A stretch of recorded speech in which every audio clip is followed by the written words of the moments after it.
we have some very exciting updates to share about Joey recently teaching a class at Harvard. And we thought that would be a wonderful way to share the story and also the importance of training. And so, Joey, why don't you go ahead and take it away? Yeah, thank you, Summer. And over the course of my professional career, there are moments that I look back and I'm like, wow, that was awesome. And there's nothing like it. And I really feel like the opportunity to teach at Harvard for the day was one of those moments. I had the opportunity to speak as a part of a class on influence and persuasion at work. And so it was a room of managers and leaders and some folks who were self-employed. But 7 countries were represented, and it was great just to bring the principles that we talk about as a company, that we share with our clients, and bring it to Harvard and see if it stuck, if it resonated. And so I got to speak on the topic of what makes a good employee.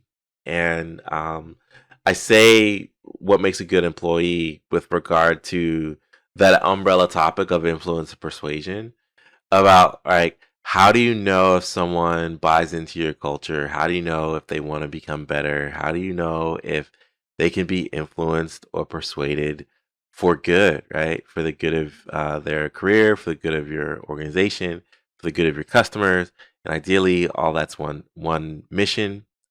It's just everybody plays a different part in that, and it was cool. Now, I will say there was an intimidating moment because I spoke after a guy who is a Wall Street Journal best-selling author and CEO of, like, the former CEO of the national power company in Australia. So, he's kicking it out of the park. He's got this awesome presentation, right? He's wowing the room. He's got war stories, and then it's like, all right, here's the HR guy, right?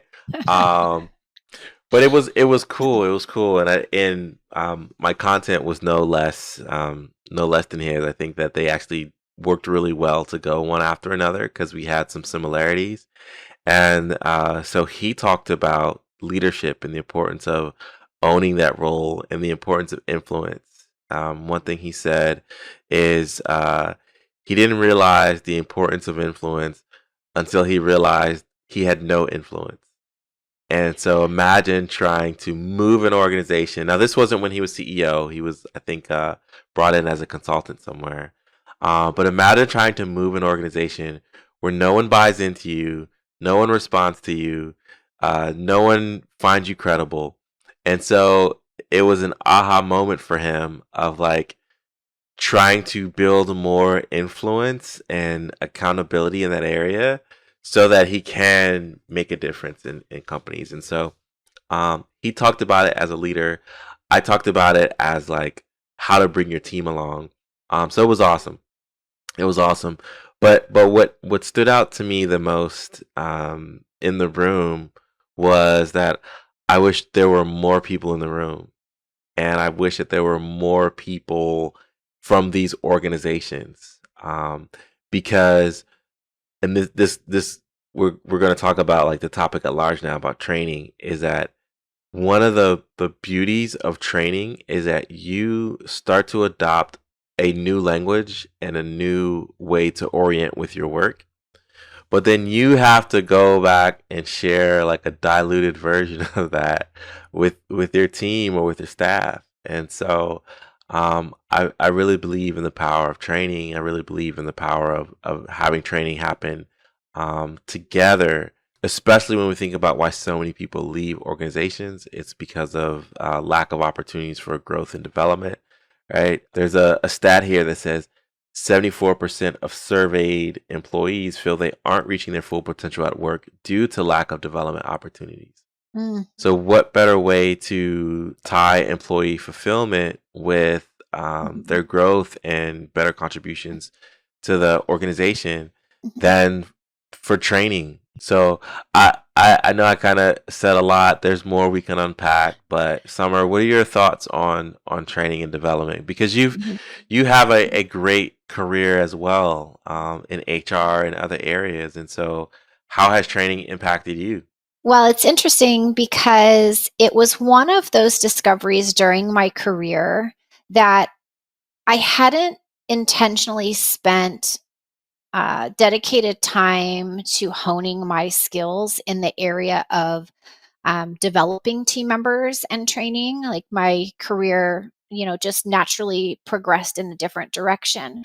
But what I discovered as I was afforded those opportunities at various employers to grow in areas that I was very passionate about, I discovered my gift. And I think that everybody has a gift in their personal life and in their career, like in their work. And my gift that my mentors helped me discover is that I am very talented at identifying potential in talent, even when they may not see it in themselves.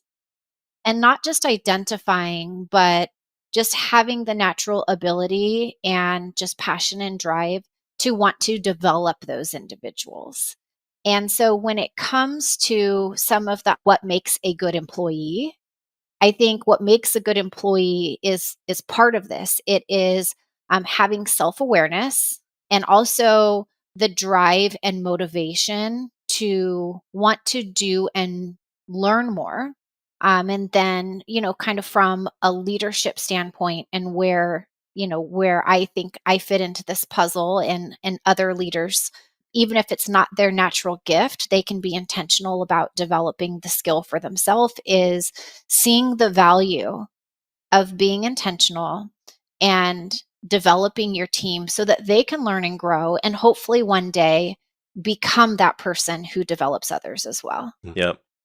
There's there's so much to be said for the power of training and that aha moment that you had, and kind of boils for me it boils down to two things, right? I think you train people and want to see them trained for legacy and capacity. From a legacy standpoint of wanting to be that good leader that makes people better, and then from a capacity standpoint, being that leader who wants to be able to get more done, see the team get more done, but in a way that is more joyful than stressful, right? And so it's teaching the team to work better, to perform better, to communicate better, to embrace culture better, and not in a way that is kind of just like taxing, the driver, the taskmaster kind of thing.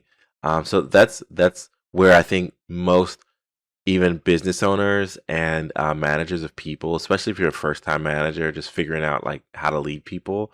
The best thing you can do is make yourself more productive and make your team more productive through expanding capability. I think it takes a lot of trust, and one of the sayings that live by is that a great work culture that supports development is an environment that is a safe place, a safe space to make mistakes. Now, I don't mean making careless mistakes. I mean, give your team member development opportunities that's going to stretch them and recognize they're not going to get right 100% of the time, but that the vast majority of things are fixable and that they're going to be motivated to do well naturally if you've got the right folks on your team. And if they make a mistake, then they need to know, you know what? We're just going to own it.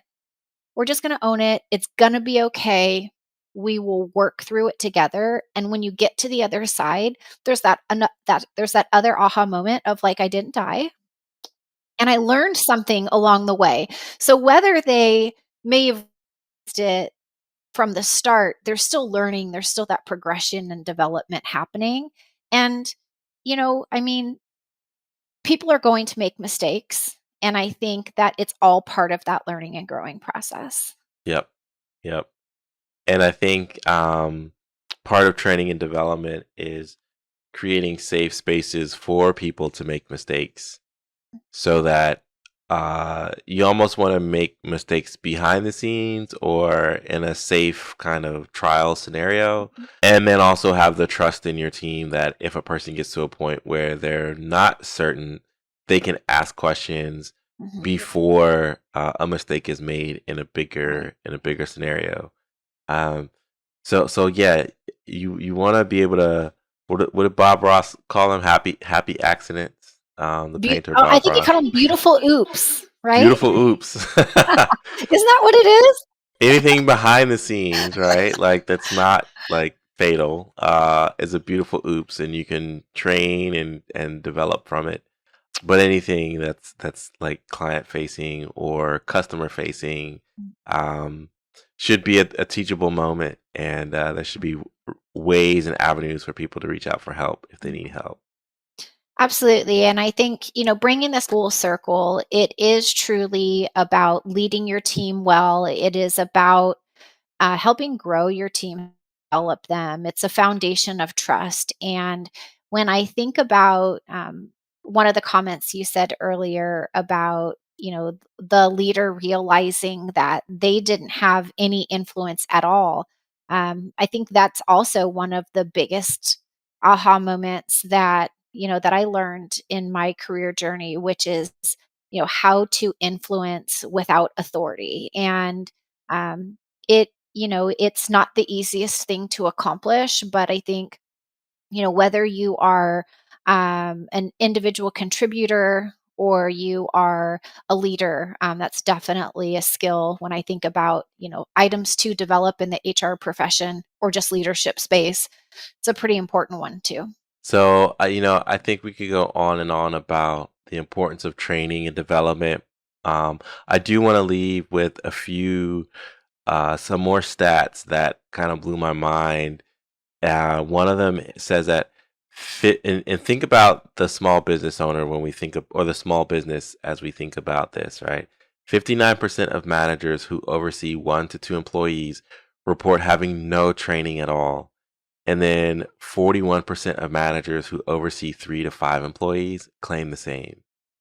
So, so we're literally, we live in this world where we always say people are our most important asset or our most important Mhm. resource.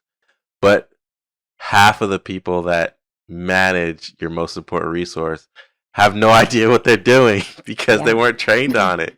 So, Amen. we do coach managers, we do create trainings for teams and employers. But if you're in one of those scenarios where you haven't gotten training as a manager, and if your manager is not trained, you're already doing a good thing by listening and subscribing to our show because we'll help you. But you should find some ways to get some coaching and training in your organization.